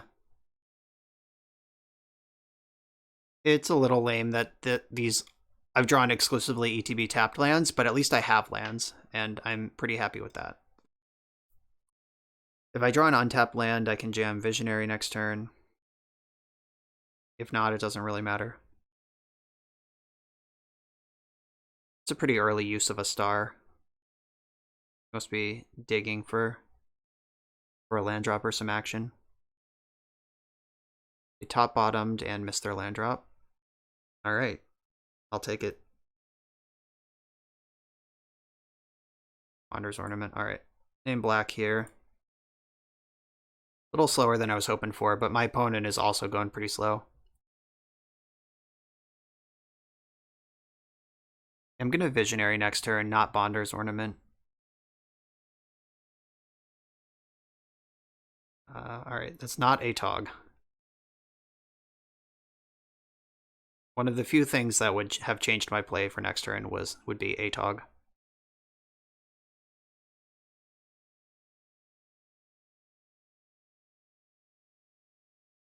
I think getting my tap lands out of the way right now makes most sense. 1, 2, 3, 4, 5, 6. So green, green, red, black. Okay, so I get to boarding party next turn if my Visionary survives.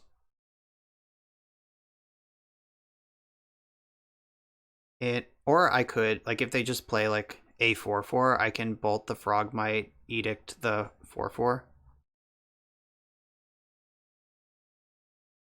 Yeah, a Tog is also something I would want to answer. I want to stay at 6 mana, so I'm not going to take this trade.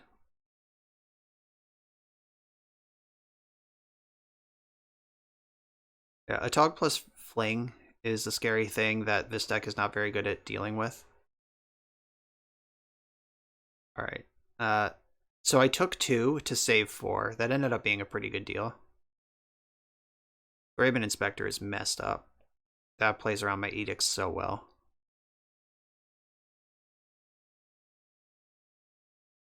Okay, 1, 2, 3. Ornament. And I mean, I guess I'll edict them. It's not getting better.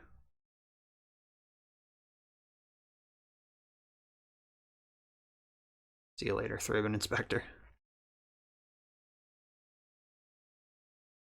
I should probably bolt the Frogmite in their upkeep. 1, 2, 3. That's just fewer artifacts for their affinity spells. And Bolt doesn't get many better targets than Frogmite. Most of their things are bigger than that. 1, 2, 3, 4, 5, 6, 7. They would have to pay 1 for their first Enforcer, then the following ones are free. Right, there's the Tog. 1, 2, 3, 4, 5, 6, 7, 8, 9, 10, 11, 12. Yeah, they can't quite kill me.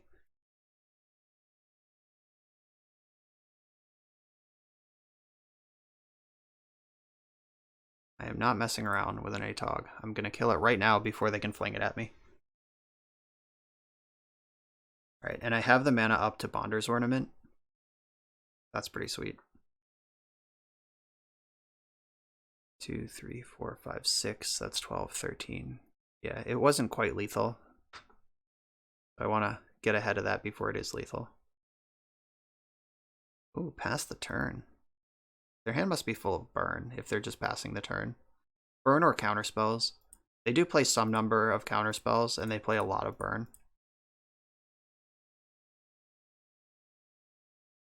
Bonder's Ornament, do your work. A Braid's a good one. Drawing a land is nice because, did I name black with both of these? I did. So 1, 2, 3, 4, 5, 6. Now I get to boarding party and leave up a braid or cast down. Pulse, get back, emissary, gain 6 life.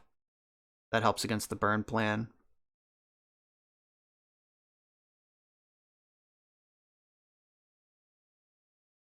Alright. That's in. That's in. In for 6. This is probably going to get Galvanic Blasted, would be my bet.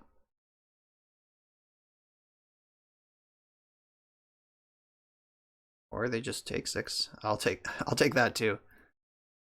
Like they would have cast Gear Seeper, like, do they just have 3 flings in their hand? 1, 2, 3. Alright. Reaping the Graves. Okay. So, alright, yeah. That's a storm spell, so that can get back all of the cards in their graveyard because I cascaded into another spell. Alright, yeah, that's pretty strong. Spectre. I have another cast down for the Atog. I could abrade their Great Furnace right now. Try to slow them down a bit.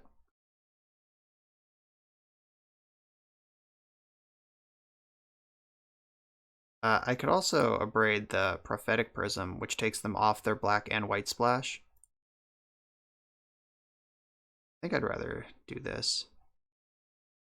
No, I want the Seat of the Synod.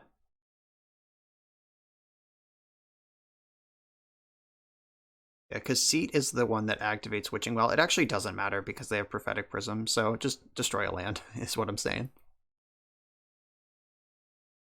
That's 1 fewer artifact that they can sack to their Atog. So I want to stay out of fling range.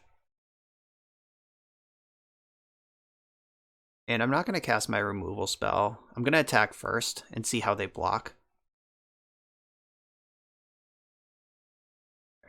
Do they lead with... Right, yeah, so they can double block my boarding party with Inspector and Frogmite.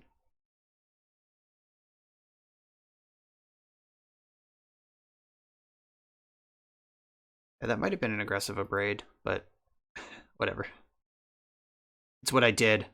Deal with it. Alright, so they're digging for the land drop here. 1, 2, 3, 4, 5, 6. The Inspector makes 7. Ooh, Ardent Recruit. That's not Thraben Inspector. That trades 1 for 1 with Boarding Party, so yeah, that is probably a better play. Ooh, all aboard? 1, 2, 3, 4, 5, 6. Let's party. Pyroblast Bummer. Oh, I can destroy an artifact. There is a blue permanent in play. Alright, that wasn't a total waste. Alright. I'm not gonna cast out the Ardent Recruit because Atog is just such a beating. Like, letting them combo kill me when I'm this far ahead on resources and life is not where I want to be, so Atog, this cast out has your name on it. They found the land. It was a Citadel though, so they're still kind of pinched on colors. Alright, Blue Blast, you got me. So is it time for Tog? There it is.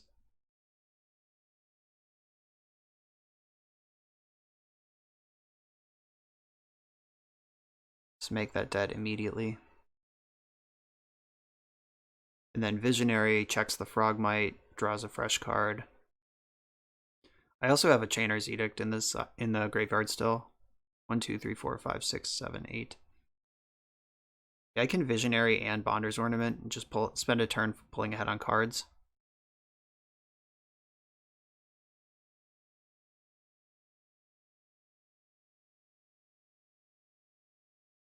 Edict.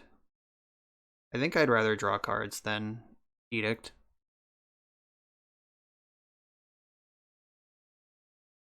Yeah, I'll just pass. I'll trade with Frogmite if they attack. Just keeping artifacts out of play now is the name of my game. I have enough mana. Another one. That Thraben Inspector is still in their hand. 2, 3, 4, 5, 6, 7, 8. That's 16, 17. They just played another land. That's 18. Yeah, so keeping my life total out of fling range is the whole plan right now. This is a 2-for-1. I'll take it. I mean, the Reaping the Graves was a 3-for-1. So I'm just catching up on those cards at this point. They have 2 cards left. One of them's Thraben Inspector. And they have 2 clues now. So they have access to more cards if they spend the mana to get it.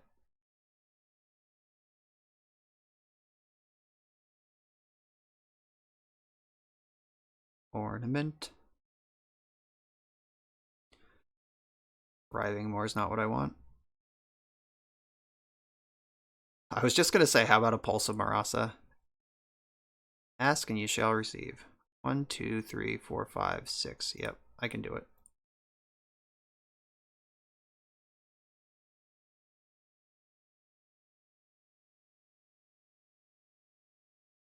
I have 6. Alright, no targets for that one this time. Maybe I have too many of those in the deck.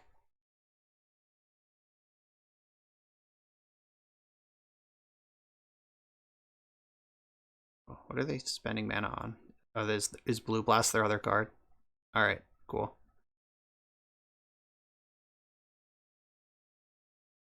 I think I want red.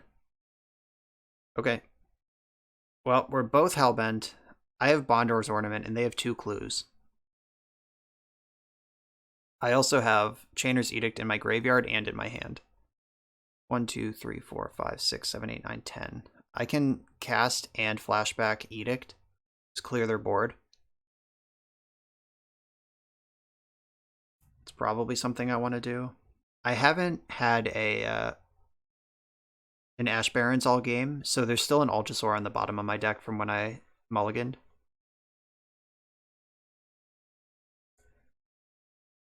This card advantage is... I don't love it, but at least it's not a Tog. 1, 2, 3, 4. Bond. Lightning Bolt is good. I can cast my whole hand right now. I actually have enough mana to bond twice. 1, 2, 3, 4. 1, 2, 3, 4. Yeah. I can get super bondy.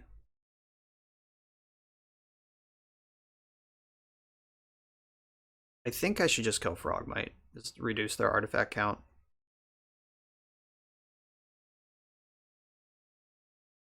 Yeah, let's just do it.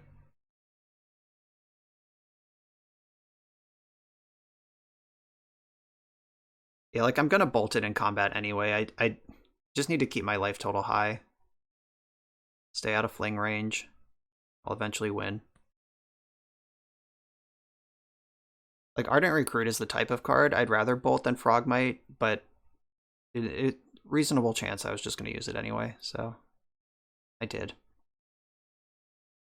I'm drawing 3 cards a turn now. I just need my life total to hold out that long. I guess Altasaur's not on the bottom of my deck because I've cascaded a number of times, so it's closer to the top than that, but it's still not, like, readily accessible. 1, 2, 3, 4, 5, 6.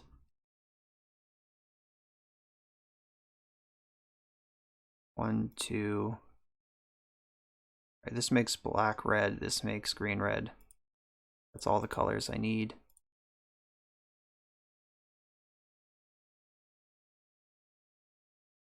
All right. Pack mate. Okay. I'm gonna take 4 this turn. Pack mate is a nice one. Start to chain these 2-for-1s together.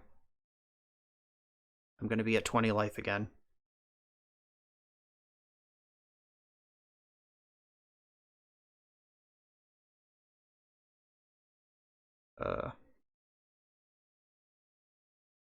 That's all 4 Thraben Inspectors, I think. Or, no, they just played one of them twice, but that is 4 of them.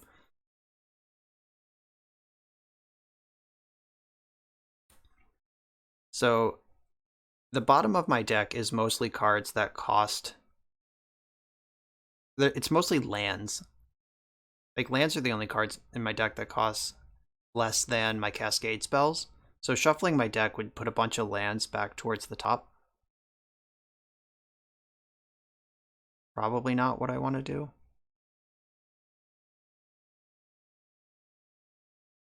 Ugh. Right, I'm just going to play one of these as a land. 1, 2, 3, 4. Bond. Okay, I don't hate that. So I can Lightning Bolt the Ardent Recruit. Starting to reload their hand. Not sure why I'm holding on to the Lightning Bolt. I'm just going to do it. I guess if they think they can attack and go wide with the Inspectors, there might be a blowout possibility.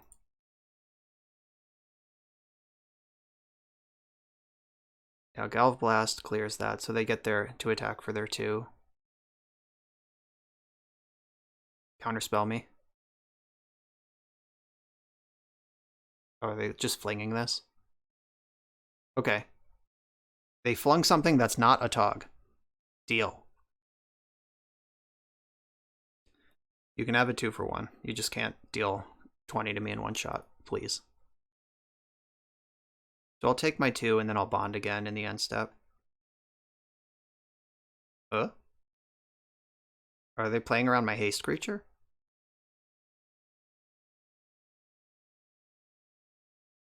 I guess they must be playing around Boarding Party by not attacking there.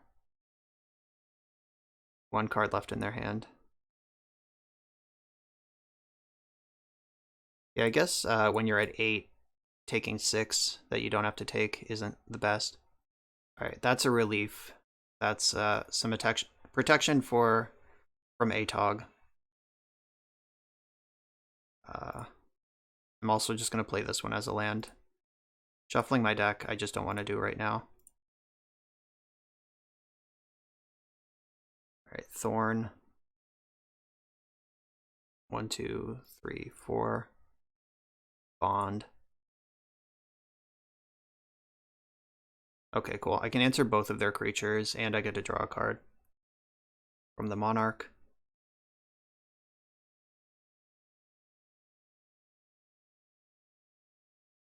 Yeah, the only way they can win this game is by burning me out at this point. 1, 2, 3, 4, 5, 6, 7, 8. This is why the card's in my deck. Okay, so I can't die this turn. They need 2 cards, and it has to be ATOG Fling. Journey to Nowhere. Sure. Good thing I have those 2 removal spells.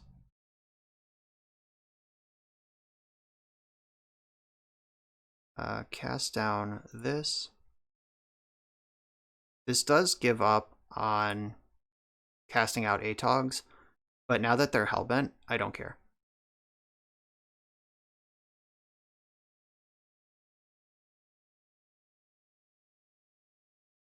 Okay. Empty board where I draw 4 cards a turn to their 1 card a turn. You got a deal.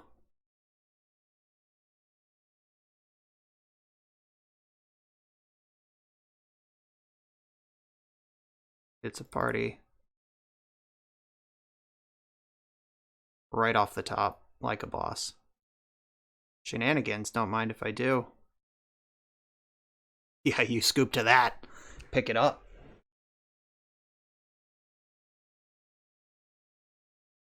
Okay, so Lightning actually, I've come around on Lightning because if I can catch the fling in their hand before they find the Atog, that gives me a lot of stability. I don't have the Bajuka Bog, like I don't have the sweet technology that my first round Jund opponent has. So they're reaping the graves are just gonna be really good when they have them. The Pyroblast was pretty bad. It countered a Thoughtcast once, but other than that, it just sort of made my Cascades terrible. Weather the Storm, like that could pull me out of lightning or fling range, but is that really something I want to be doing? Like if I gain 9 or 12 life off that, it's going to feel pretty good, but it has to be exactly the fling game where I'm miles ahead and the only way I can lose is fling, because if it's just like a board state game where they get a bunch of 4/4s out, it's not good enough.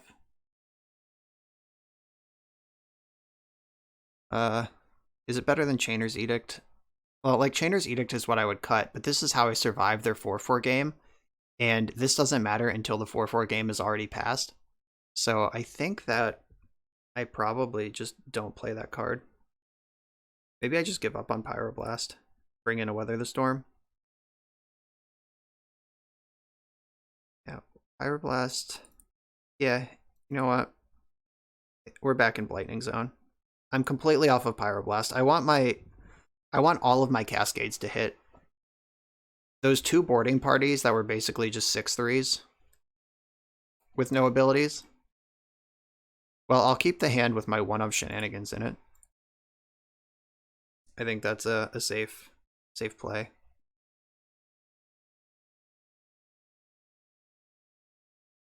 Let's just hope they can't get too far ahead before I start just strip mining all of their lands into oblivion.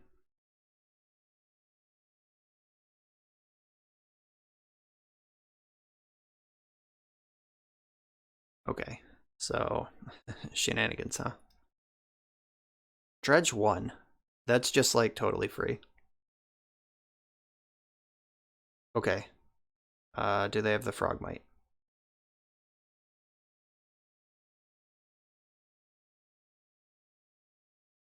Okay, I have not played Pauper since Shenanigans was legal versus Affinity, so let's see how BS this actually is.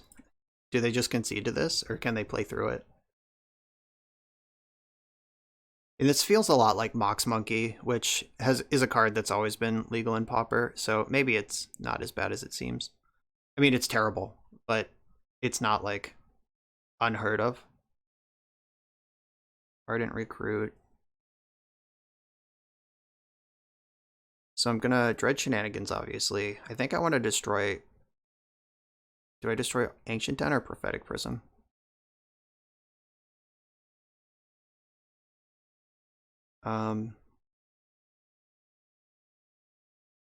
Prism color screws them. I think color screwing them is better than mana screwing them. I'm gonna take out the Prism.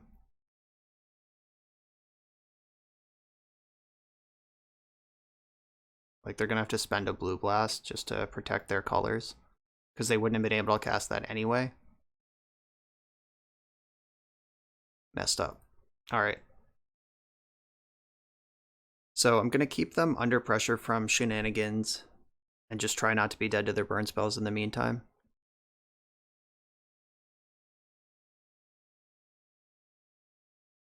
And taking them off red mana is goes a long way to fix that problem.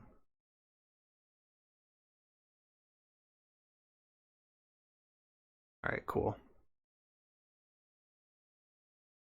Blue mana's fine. Blue mana doesn't burn me out.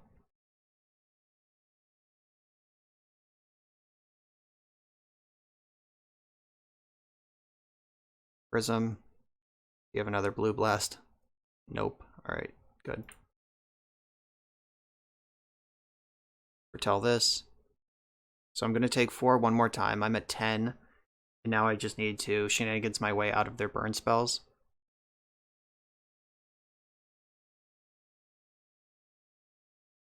Alright, so that Citadel will lock in. Alright, that makes red. Alright, I mean, my life total is not completely safe here. I think I win this game easily on the play, but it's going to be kind of tight on the draw.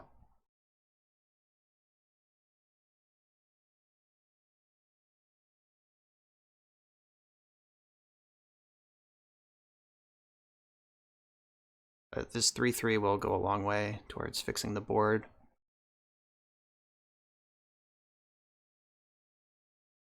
I can't take them off red this turn anyway. Maybe I just get on board and ramp my mana. 1, 2, 3, 4, 5, 6, 7. Yeah, I can Altasaur next turn. This also bricks all of their onboard damage instead of just most of it.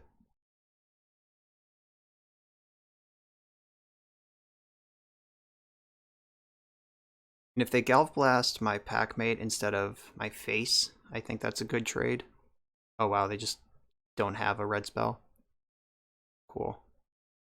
Oh. So, how many Galv Blasts are in your hand?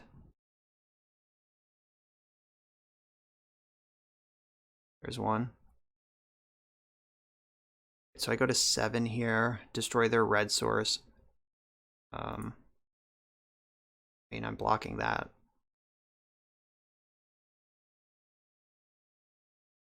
Yeah, I'm gonna shenanigans their red source and lightning bolt their creature.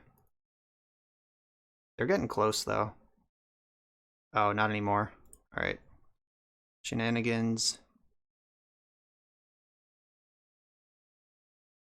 That.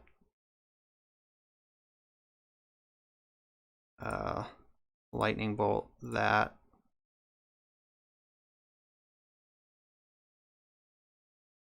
Blue blast. Oh, dispel, sure. Pulse back. Altasaur. I was confused for a second. I was like, where did these cards come from? It's from milling. All right, do I want Altasaur or do I want Packmate? I think I want Packmate, just in case they can kill my Llanowar Visionary. I'd rather...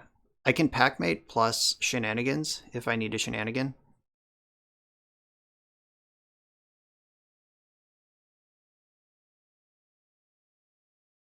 So I'm not going to block. I go to 7.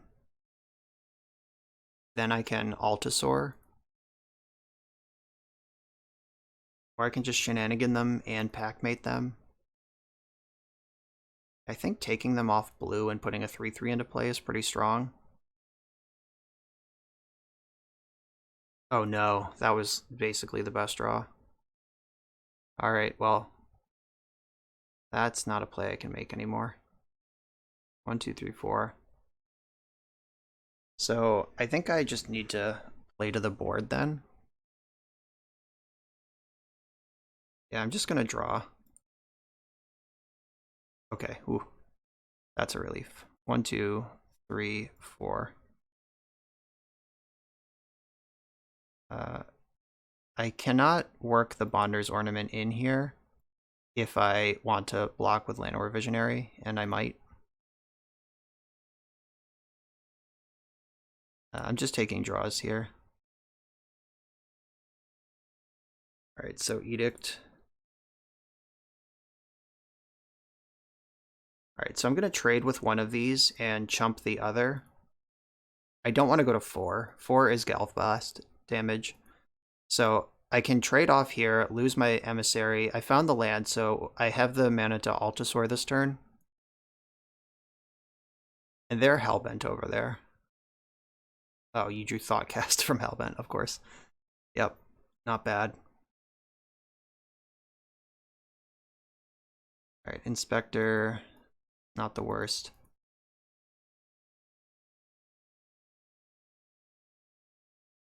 Just really don't want to see them produce a red source. And if they do, I'll shenanigans it. Right, do you just keep punching? Yeah, I guess you do. They don't know I'm holding an Altasaur. Alright, we take our trades and our eats. And now it's time to Altasaur. It's so annoyed. I don't want to dredge that. Let's go. Something good. That's how we do it. First time I've done that all league. It's a good time for it to come in.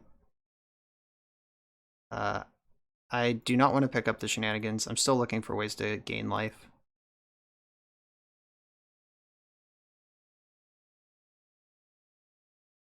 Alright, I think I need to start attacking. The way you beat burn is by attacking them with bigger creatures.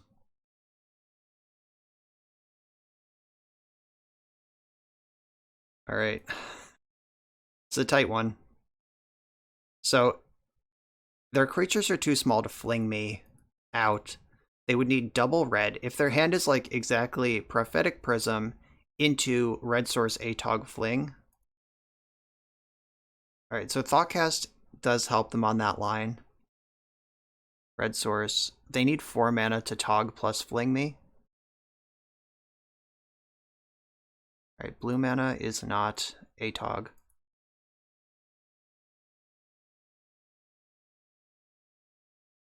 Alright, that's fine. I don't give a shit. That did its job. Alright, and no attacks? Yes, alright. Alright, finding Pulse or Weather the Storm would make me feel a whole lot better.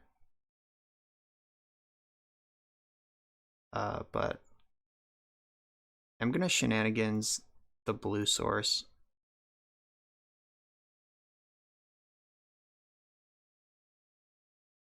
Just start screwing them off of that. 1, 2, 3. Wander's Ornament. Do I attack with Packmate or do I attack with Altasaur? 1, 2, 3, 4, 5. I think I attack with Packmate. I'll take a trade. That's fine. But I don't want to attack with Altasaur because then if they have Galvanic Blast for my Packmate, they can crunch in for 4, which is too much. I don't think they have a 5 damage burn spell in their deck, other than Fling, with Atog specifically.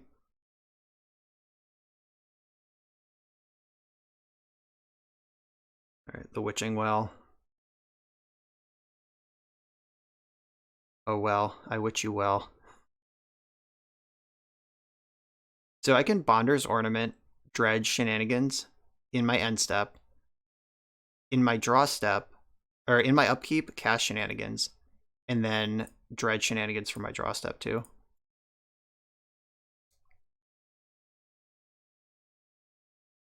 So then we go to my turn.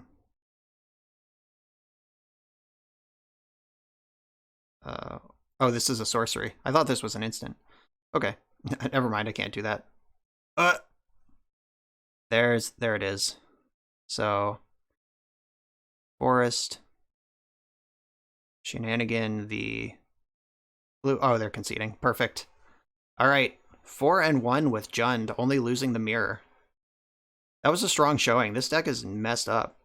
These powerful Cascade spells in Pauper, plus the Monarch, is everything in this deck. You just 1-for-1 until you start 2-for-1ing, and then you just pull ahead. So, and like Pulsa Marasa is like a 3-for-1 at least. Then sometimes you just Altasaur into Boarding Party. That did happen into Packmate.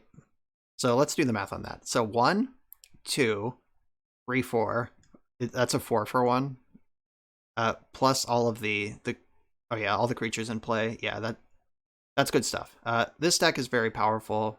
I can recommend it, especially if you're in a blue metagame.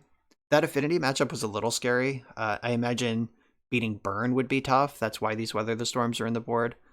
But yeah, that felt really good. Blightning was the least impressive card in the deck the whole time. So your mileage may vary on that. I don't think I want 3 of them, maybe 2, and find room for something else, like another Ultrasaur maybe at the top end. But that's my only critique of the deck. So thanks for watching. Akia, thanks for asking me to play Pauper. I do love the format, and I'll see you all next time.